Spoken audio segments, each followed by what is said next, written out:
Hi, you guys. Welcome back to the Sex and the City series here on my YouTube channel. Just got done reading chapter 8 and 9. It's been a few hours since I did the last chapter because I went ahead and fixed me something to eat. I made my chili fries all over again. This time I put onions in it. Bomb. So good. It was so good the first time I had to do it all over again. So, yeah. And now that I've eaten, I am back to do the last chapter for tonight on tonight's series. Remember to comment, let me know what you guys think about the videos, and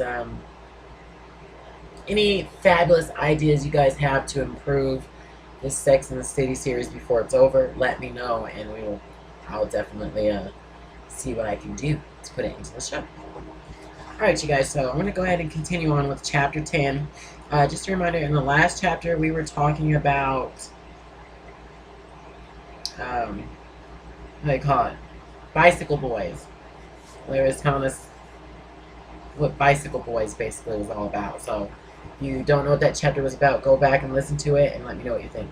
Sorry about the noise in the background, but I kind of dropped some fries down in the oven, so they started burning up and got all smoky and crazy in here, so that's why that fan is on. So hopefully you guys can hear me really good. So alright, here you go. This is chapter 10, Downtown Babes Meet Old Greenwich Gals. The pilgrimage to the newly suburbanized friend is one the most Manhattan women have had, or have made, and few truly enjoyed. In fact, most come back to the city in an emotional state somewhere between giddy and destroyed. Here follows one such tale.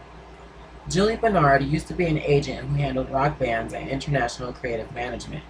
5 years ago, when she wasn't stomping the globe in her cowboy boots, hanging out with rock stars and sometimes sleeping with them, she lived in New York, in a one-bedroom apartment decorated with black leather couches and a giant stereo system. She had long blonde hair and a tight little body with big tits, and when she came home, she had a million messages on her answering machine. And when she went out, she had money and drugs in her purse. She was kind of famous. And then something happened. No one thought it would, but it did, which just goes to show you that I can never tell about these things. She turned 35, and she met this investment banker who worked for Solomon Brothers, and before you knew it, they were married. She was pregnant, and they were moving to Greenwich. "Nothing will change," she said. "We'll still get together all the time, and you can come visit us, and we'll have barbecues in the summer." We all said, yeah, yeah, yeah. 2 years went by. We heard she'd had one rugrat and then another. We could never remember their names, or if they were boys or girls. "Hey, how's Jolie?" I would ask Miranda, who was at one time Jolie's best friend. "Don't know," Miranda would say. "Every time I call her, she can't talk. The sprinkler man is coming, or she caught the nanny smoking pot in the laundry room, or one of the kids is screaming." "Horrible, just horrible," we would say, and then we would forget about it. "Really? You have to interrupt me?" And then, a month ago, the inevitable happened. Little white invitations bordered with tiny purple flowers arrived, summoning 4 of Julie's city friends to a bridal shower she was hosting at her house. It was being held on a Saturday at 1 p.m. Only, as Miranda pointed out, the most inconvenient time and the last thing you wanted to be doing with your Saturday afternoon. Skeppling to Connecticut. "Jolie called and begged me," Miranda said. "She said she wanted some of her city friends to come so it wouldn't be too boring." "The kiss of death," I said. Still, the 4 women did agree to go. Miranda, 32, a cable exec; Sarah, 38, who ran her own PR company; Carrie, 34, some sort of journalist; and Belle, 34, a banker, and the only married woman in the group. I gotta respond to this text real quick.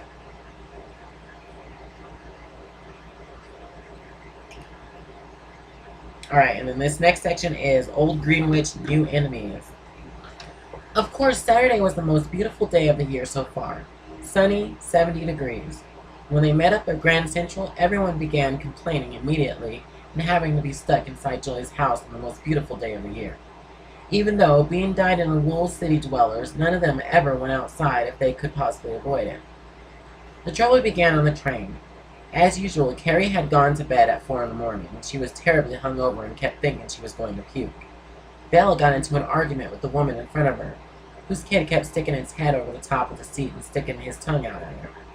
Then Sarah revealed that Jolie was an AA, had been for 3 months, which meant there might not be cocktails at the shower.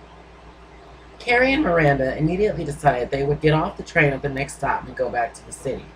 But Belle and Sarah wouldn't let them, and then Sarah told Carrie that she would probably join AA herself. The train stopped in Old Greenwich, and the four of them crammed back in the back of the seat of a white and green cab. "Why are we doing this?" Sarah asked. "Because we have to," Carrie said. "They just better not have any trendy gardening tools lying around," said Miranda. "If I see gardening tools, I'm going to scream. If I see kids, I'm going to scream." "Look, grass, trees, breathe in the aroma of freshly mown grass," said Carrie, who had mysteriously begun to feel better. Everyone looked at her suspiciously.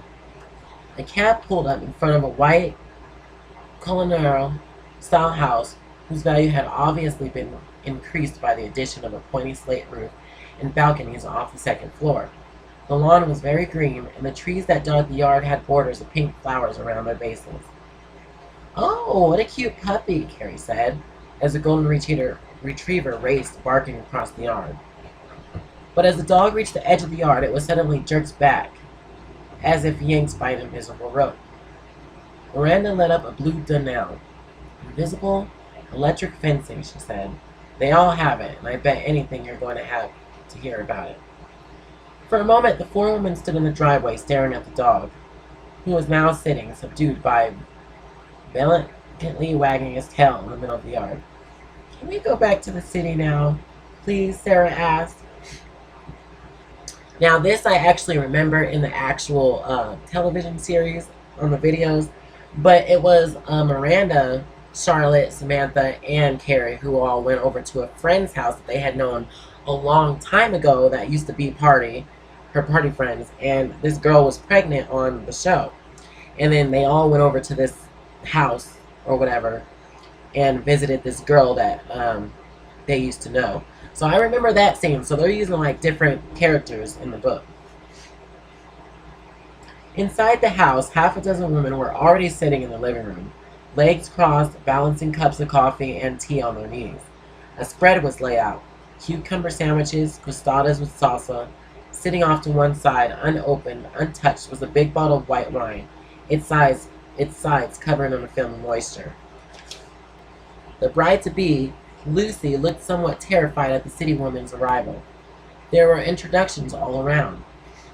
A woman named Bridget Chalmers, Herms from head to toe, was sipping what looked like a Bloody Mary. "You guys are late. Jolie thought maybe you weren't coming," she said, with that particular breezy nastiness that only women can show to one another. "Well, the train schedule." Sarah shrugged apologetically. "Excuse me, but do we know you?" Miranda whispered in Carrie's ear. That meant, as far as Miranda was concerned, it was war with Bridget from now on. "Is that a Bloody Mary?" Carrie asked. Bridget and one of the other women exchanged glances. "Actually, it's a Virgin Mary," she said. Her eyes flickered in Jolie's direction for a second. "I did all that stuff for years. All that drinking and partying. And then, I don't know. It just gets boring. You move on to more important things." "The only important thing to me right now is vodka," Carrie said, putting her hands to her head. "I've got the worst hangover. If I don't get some vodka—" "Ryan," said one of the women on the couch, bending around to peer into one of the other rooms. "Ryan, go outside and play." Miranda leaned over to Carrie. "Is she talking to her dog or her kid?" "Married sex." Miranda turned to Bridget. "So tell me, Bridget," she said, "what exactly is it that you do?" Bridget opened her mouth and neatly inserted a crystalline triangle. "I work at home. I've got my own consulting firm." "I see," Miranda said, nodding. "And what do you consult on?" "Computers." Sorry, you guys, I'm like texting at the same time. She's our sort of neighborhood Bill Gates, said another woman named Marguerite, drinking Evelyn from a wine goblet. Whenever we have a computer problem, we call Bridget, and she can fix it. That's so important when you have a computer, Belle said. Computers can be so tricky, especially if you don't use one every day. She smiled. And what about you, Marguerite? Do you have children? Marguerite blushed slightly and looked away. One, she said with a little wistfully. One beautiful little angel. Of course, he's not so little anymore. He's 8. He's in that real boy stage. But we're trying for another. Margie's on that in vitro trail, Julie said, and then addressing the room added, I'm so glad I got my 2 over with early. Unfortunately, Carrie chose the moment to emerge from the kitchen sipping on a large glass of vodka with 2 ice cubes floating on the top. Speaking of Rugrats, she said, Belle's husband wants her to get preggers, but she doesn't want to. So she went to a drugstore, bought one of those test kits that tell you when you're ovulating, and the woman behind the counter was like, good luck. And Belle was like, no, you don't understand. I'm going to use this so I know when not to have sex. Isn't that hysterical? I can't possibly be pregnant during the summer, Belle said. I wouldn't want to be seen in a bathing suit. Bridget yanked the conversation back. And what do you do, Miranda? She asked. You live in the city, don't you? Well, actually, I'm the executive director at a cable company. Oh, I love cable, said a woman named Rita, who was wearing 3 heavy gold necklaces and sporting a 12-carat sapphire engagement ring next to a sapphire-encrusted wedding band. Yes, Belle said, smiling sweetly. We think of Miranda as our own little Bob Pittman. He started MTV, you know. Oh, I know, said Rita. My husband is at CBS. I should tell him I met you, Miranda. I'm sure in fact, I was his assistant. Until everyone found out we were seeing each other, especially since he was married at the time. She and the other Connecticut women exchanged glances. Carrie plucked down next to Rita, accidentally slushing her with some vodka. So sorry, she said. I'm so damn clumsy today. Napkin? That's okay, Rita said. It's just so fascinating, Carrie said. Getting a married man, I would never be able to pull it off. I'd probably end up becoming best friends with his wife. That's why there are courses at the Learning Annex, Sarah said dryly. Yeah, but I don't want to take courses with a bunch of losers, Carrie said. I know a lot of people have taken courses at the Learning Annex, and they're pretty good, Bridget said. What was our favorite? Rita asked. The SMN course. How to be a dominatrix. Well, whipping is just about the only way I can keep my husband awake, Bridget said. Married sex. Lucy laughed gamely. Let's see how much farther we are.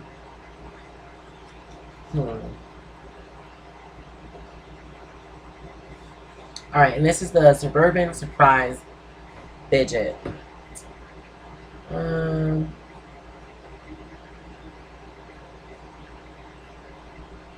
Carrie stood up and yawned. Does anyone know where the bathroom is? Carrie did not go to the bathroom, nor was she as drunk as she appeared to be. Instead, she tiptoed up the stairs, carpeted with an oriental runner, and thought that if she were Julie, she would probably know what kind of oriental rug it was, because that was the kind of stuff you were supposed to know if you were married to a rich banker and making him a home in the suburbs. She went into Julie's bedroom. There was a thick white carpet on the floor and photographs everywhere in silver frames. Some professional-looking shots of Julie in a bathing suit, her long blonde hair swinging over her shoulders. Carrie stared at these photographs for a long time. What was it like to be Julie? How did it happen? How did you find someone who fell in love with you and gave you all this?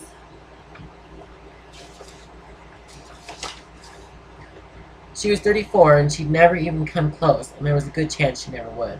All this was the kind of life she'd grown up believing she could have, simply because she wanted it. But the men you wanted didn't want it, or you, and the men who did want it were too boring. She went into the bathroom, floor to ceiling black marble. Bridget, Maybe suburban husbands wouldn't play ball unless their wives were just washed, unlike guys in the city. Then she almost screamed.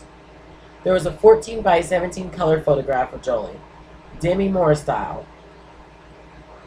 naked save for a skimpy negligee that was open in the front to reveal humongous tits and a huge belly. Jolie stared proudly into the camera, her hand resting just above her belly button, which had been pushed straight out like a little stem. Carrie flushed the toilet and ran breathless down the stairs. "We're opening presents, Bridget scolded. Carrie sat down in a chair next to Miranda. "What's your problem?" Miranda asked. "Photograph in the master bathroom. Check it out," Carrie said. "Excuse me," Miranda said, leaving the room.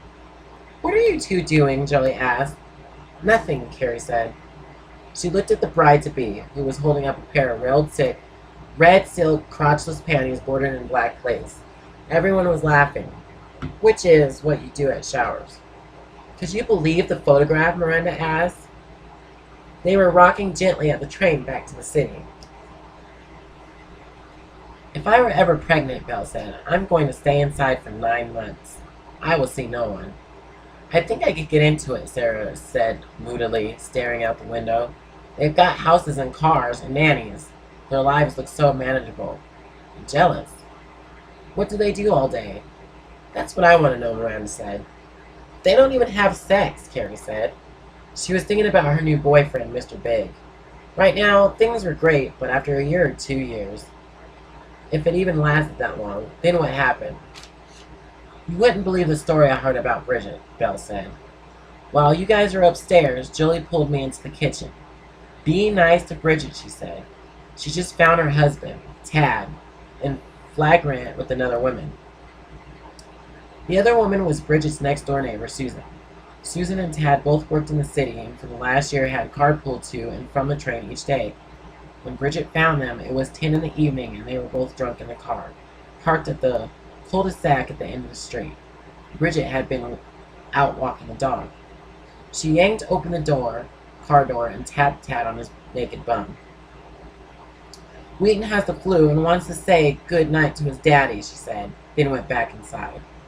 For the next week, she continued to ignore the situation, while Tad became more and more agitated, sometimes calling her 10 times a day from his office. Every time he tried to bring it up, she brought up something about their 2 children. Finally, on Saturday night, when Tad was getting stoned and mixing up margaritas on the deck, she told him, "I'm pregnant again, 3 months, so we shouldn't have to worry about a miscarriage this time. Aren't you happy, dear?" Then she took the picture of margaritas and poured it over his head. "Typical," Carrie said, cleaning under his fingernails were the edge of a matchbook. I'm just so happy I could trust my husband," Belle said. "I'm shaking," Miranda said. They saw the city, dusky and brown, looming up as a train went over a bridge. "I need a drink. Anyone coming?" After 3 cocktails at Icy, Carrie called Mr. Big. "Yo," he said. "What up?" "It was awful," she giggled. "You know how much I hate those kinds of things. All they talked about was babies and private schools and how this friend of theirs got blackballed from the county club and how one of their nannies crashed a new Mercedes." She could hear Mr. Big puffing away on his cigar. "Don't worry, kid. You'll get used to it," he said. "I don't think so," she said. She turned and looked back to their table. Miranda had shag-eyed 2 guys from another table, one of whom was already in deep conversation with Sarah. "Gimme shelter and brewery bar," she said, and hung up. Alright, you guys, there you go. That is the end of chapter 10. That is the last chapter that I'm doing tonight for the Sex and the City series. I'm so full. I just got done eating. Anyway, I hope you guys enjoyed tonight's chapters. Be sure to comment. If you have not taken a look at the videos, go back and take a look at the videos so that you can hear all of the chapters, you guys. I'm most likely going to be back on tomorrow to do a few more chapters, so be sure to tune in tomorrow. Alright, you guys, I'll probably be back on for a few more videos tonight, definitely for some hot topics, so be sure to stay tuned for that.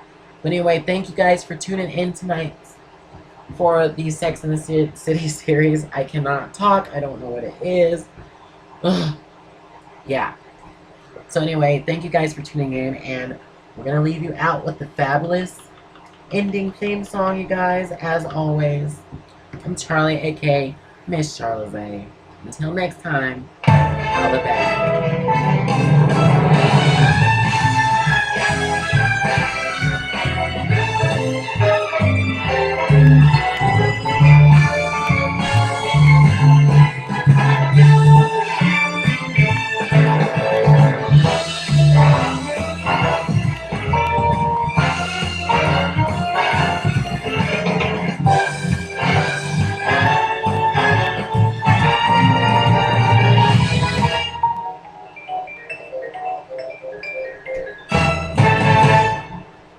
Thank you guys for tuning in. See you next time.